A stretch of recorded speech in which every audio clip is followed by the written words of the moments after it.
اعوذ باللہ من الشیطان الرجیم بسم اللہ الرحمن الرحیم اشحة علیکم فإذا جاء الخوف رأيتهم ينظرون إليك تدور أعينهم كالذي يخشى عليه من الموت فإذا ذهب الخوف سلقوكم بألسنة حداد أشحة على الخير أولئك لم يؤمنوا فأحبط الله أعمالهم وَكَانَ ذَلِكَ عَلَى اللَّهِ يَسِيرًا صدق اللہ العظیم۔ پیچھے منافقین سے ہی تذکرہ شروع چلا آ رہا ہے کہ اللہ نے منافقین کو خطاب کر کے فرمایا، اے منافقوں کو تمہیں بچانے والی کون ذات ہے میرے علاوہ؟ جب میں تمہیں برائی پہنچاؤں تو کوئی ہے دنیا کے اندر کہ اس برائی کو دور کر کے تمہیں اچھائی دے، یا میں جب تمہیں اچھائی دوں رحمت بھیجوں تو کوئی ہے اس رحمت کو دور کرنے والا؟ اور اللہ نے صاف ستھرے الفاظ میں فرما دیا، اے منافقو، اے مشرکو، میرے علاوہ کوئی نہیں تمہارا کوئی مددگار بھی اور نہ ہی تمہارا کوئی حمایتی۔ اب منافقین کے بارے میں اللہ فرماتے ہیں قد یعلم اللہ، پختہ بات ہے اللہ جانتا ہے، المعوقین منکم، جو روکنے والے ہیں تم میں سے، جہاد میں نہ جاؤ، مر جاؤ گے، جہاد کر کے بیوی بچوں کا کیا ہوگا، بیوی بچے پیچھے کھائیں گے کیا، روکتے ہیں۔ والقائلین، اور کہنے والوں کو بھی اللہ جانتا ہے، لاخوانہم، جو اپنے بھائیوں سے کہتے ہیں ہلم الینا، ہماری طرف آ جاؤ۔ منافق خود بھی عمل نہیں کرتا، اور منافق کی یہ شان ہوتی ہے کہ منافق دوسروں کو بھی روکتا ہے، خود تو ایک کام نہیں کرنا لیکن دوسروں کو بھی نہیں کرنے دیتے۔ اور مکہ اور مدینہ کے اندر جو منافق تھے ان کی عادت یہ تھی، خود جہاد میں نہیں جاتے تھے لیکن اپنے عزیز و اقارب کو بھی جانے نہیں دیکھتے تھے۔ اب ظاہری بات ہے اگر کسی نے کلمہ پڑھا ہے، مسلمان ہے، تو اس کے رشتہ دار کافر بھی تو تھے نا، تو وہ جو کافر رشتہ دار ہوا کرتے تھے اپنے مسلمان رشتہ داروں سے کہتے تھے کدھر جا رہے ہو، مرو گے میدان جنگ کے اندر جا کر۔ ولا یأتون البأس، اللہ فرماتے ہیں نہیں آتے، الا قلیلا، مگر بہت تھوڑے، آپ کے پاس یہ بہت تھوڑے آتے ہیں لڑنے کے لیے، زیادہ اکثر جو منافق ہوتے ہیں وہ بھاگ جاتے ہیں۔ آپ احد کے میدان کے اندر دیکھیں، احزاب کے اندر دیکھیں تو منافقین آپ کو بھاگتے ہوئے نظر آئیں گے، بھاگ جاتے ہیں۔ اب منافقوں کی مومنوں کے ساتھ کیا حالت تھی، یعنی کیا سلوک کرتے تھے؟ اللہ فرماتے ہیں اشحۃ علیکم، بخیل ہیں تمہارے اوپر، کہیں سے کوئی سوراخ انہیں مل جائے تمہیں نقصان پہنچانے کا یہ ضرور پہنچاتے ہیں۔ منافق اور کافر کبھی مسلمان کا دوست نہیں ہو سکتا، اس بات کو ذہن میں رکھ لیں۔ اعلان مقاطعہ یعنی کافروں سے دوستی کو ختم کرو، قرآن اس چیز کو بار بار بیان کرتے ہیں، یا ایھا الذین آمنوا لا تتخذوا اليہود والنصارى، ایمان والو یہودیوں اور عیسائیوں کو دوست مت بناؤ، یہ تمہارے دوست کبھی بھی بن نہیں سکتے۔ اور فرمایا وَمَن يَتَوَلَّهُم مِّنكُمْ فَإِنَّهُ مِنْهُمْ، جو کوئی دوستی کرے گا نا ان کے ساتھ، فرمایا وہ انہی میں سے ہے، یعنی اس کا حشر بھی کل قیامت والے دن انہی کے ساتھ ہوگا۔ جو آج دنیا کے اندر منافقوں کو، کافروں کو، مشرکوں کو پسند کرتا ہے، اور اللہ فرماتے ہیں میں کل قیامت والے دن انہی کے ساتھ تمہارا بھی حشر کروں گا۔ اشحۃ علیکم، یہ تمہارے اوپر کیا ہیں؟ بخیل ہیں، حریص ہیں، کس چیز کی؟ تمہیں نقصان پہنچانے کی حرص کرتے ہیں، ہر وقت یہ تمنا ان کی ہوتی ہے مسلمانوں کو کسی نہ کسی طریقے سے نقصان پہنچایا جائے۔ فَإِذَا جَاءَ الْخَوْفُ، پس جب خوف آ جاتا ہے، یعنی کوئی جنگی حالات پیدا ہو جاتے ہیں، کوئی کافر دوسرے آتے ہیں حملہ کرنے کے لیے، منافقوں کی کیا حالت ہوتی ہے اسے اللہ بیان کرتے ہیں۔ رَأَيْتَهُمْ، اے مخاطب آپ اسے دیکھیں گے، يَنْظُرُونَ إِلَيْكَ، وہ آپ کی طرف دیکھ رہے ہوں گے، تَدُورُ أَعْيُنُهُمْ، اور ان کی آنکھیں پھر رہی ہوں گی۔ یعنی جب کوئی معاملہ مشکل پیش آتا ہے، خوف والا معاملہ، تو ان کی آنکھیں ٹکتی نہیں ہیں، ان کی آنکھیں گھوم جاتی ہیں۔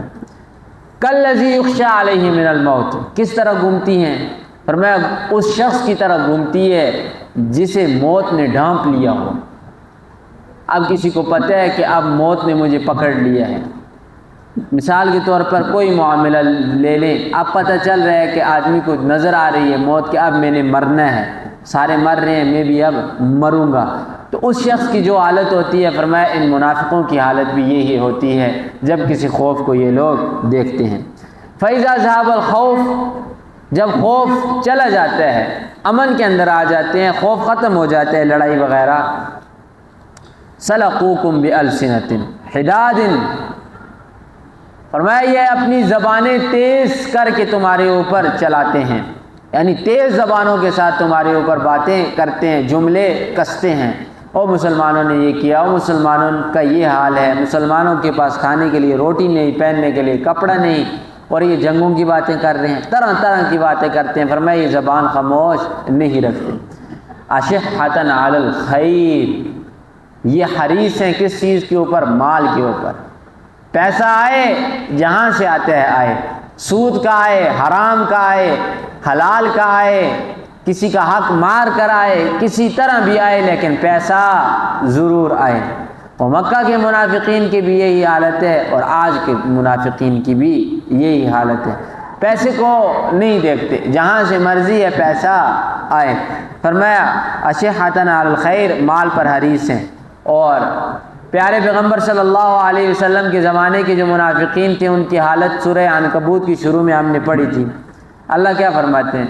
اللہ فرماتے ہیں کہ جب جنگ وغیرہ کا معاملہ آتا تو بھاگ جاتے محمد الرسول اللہ سے، لیکن اگر کوئی جنگ جیت کے ہیں محمد الرسول اللہ، فوراً آتے ہیں، آ کر کہتے انا کننا معکم، اے محمد ہم تو تمہارے ساتھ تھے نا، ہماری وجہ سے یہ جنگ جیتی گئی ہے نا، ہم نہ ہوتے تم جنگ جیت سکتے تھے، ہمیں ہمارا مال دے دو، غنیمت کے اندر ہمیں حصہ دے دو۔ پیسے کے لیے انسان گر جاتا ہے، یہ یاد رکھیں، اور کوئی بھی معاملہ ہوگا زید ہٹ درمی ہر چیز پر آئے گا، لیکن یہ پیسہ اور مال اتنی بری چیز ہے کہ اس کے لیے انسان ہر حد تک گرتا ہے، اور تو اور پیسوں کے لیے انسان اپنی عزت کا سودا کر بیٹھتا ہے۔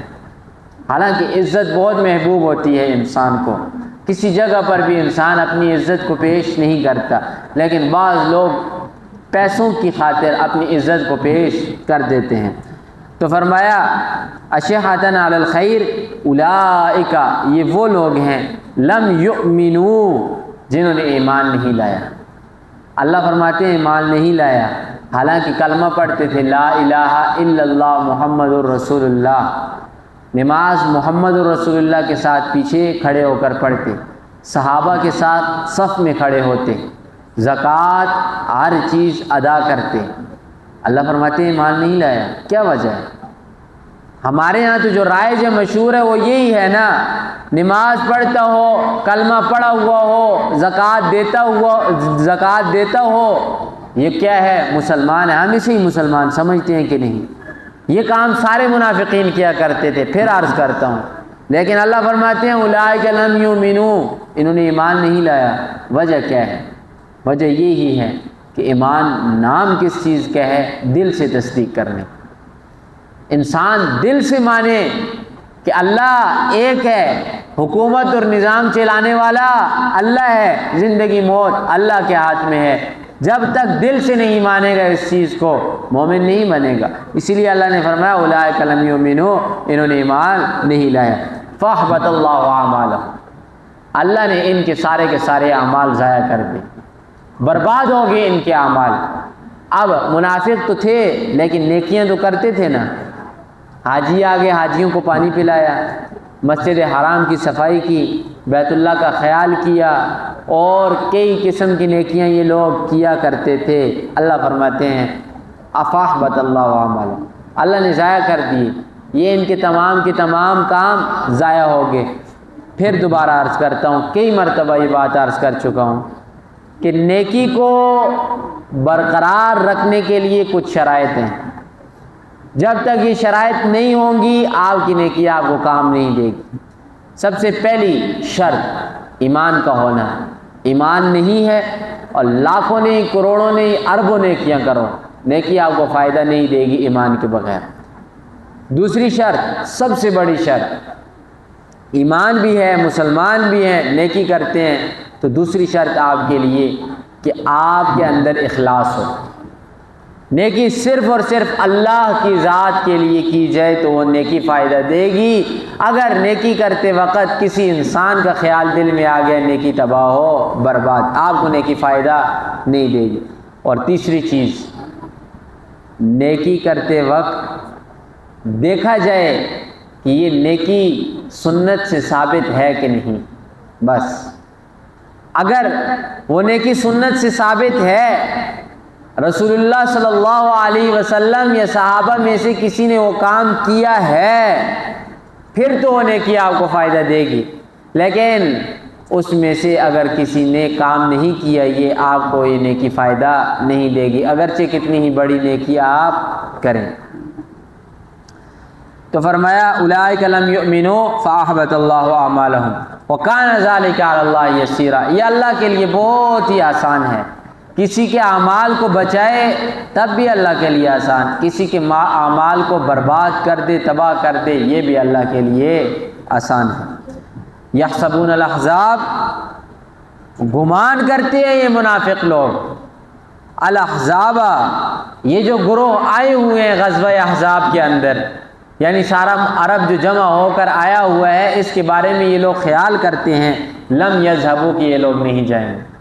اور بنو قریظہ کے جو منافق تھے ان کا یہی خیال تھا نا کہ اب محمد کو یہ لوگ ختم کر کے جائیں گے، اب ان کا ہی قبضہ ہوگا اس ملک کے اوپر۔